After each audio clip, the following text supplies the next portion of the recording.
নমস্কার। স্বরচিত একটি কবিতা, উর্মিলা। আমি রামায়ণের এক অভাগী নারী, অযোধ্যা রাজ পরিবারের কুলবধূ। বহু চরিত্র নিয়ে হয়েছে বাড়াবাড়ি, তথাপি আমি চির অবহেলিতা শুধু। স্বামীকে অনুসরণ করে পতিব্রতা, সহ অনুগামিনী গেলেন বনবাসে। তিনি হলেন সকলের স্নেহের সীতা।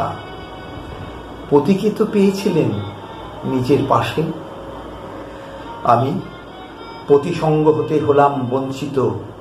14 বৎসর সয়েছি বিরহ জ্বালা। আমার কষ্ট একাকিত্ব পাইনি গুরুত্ব। বীর লক্ষণ পত্নী উপেক্ষিতা উর্মিলা। পতি মোর দিবারাত্র দাদা অন্ত প্রাণ। দাদা বৌদির রক্ষা সেবায় সদা ব্যস্ত। জগতে তিনি কর্তব্যপরায়ণ, সহধর্মিণীর প্রতি কর্তব্যচ্যুত। বিচক্ষণ রামচন্দ্র একবারের জন্য ভাবেননি ভাতৃবধূর মনের ব্যথা, যিনি নাকি যুগাবতার হিসেবে গণ্য। সীতা বুঝল না আমার অসহায়তা। রামায়ণ স্রষ্টা বাল্মীকি আদি কবি, তোমার কাছে আমি এত অপান্তেয়।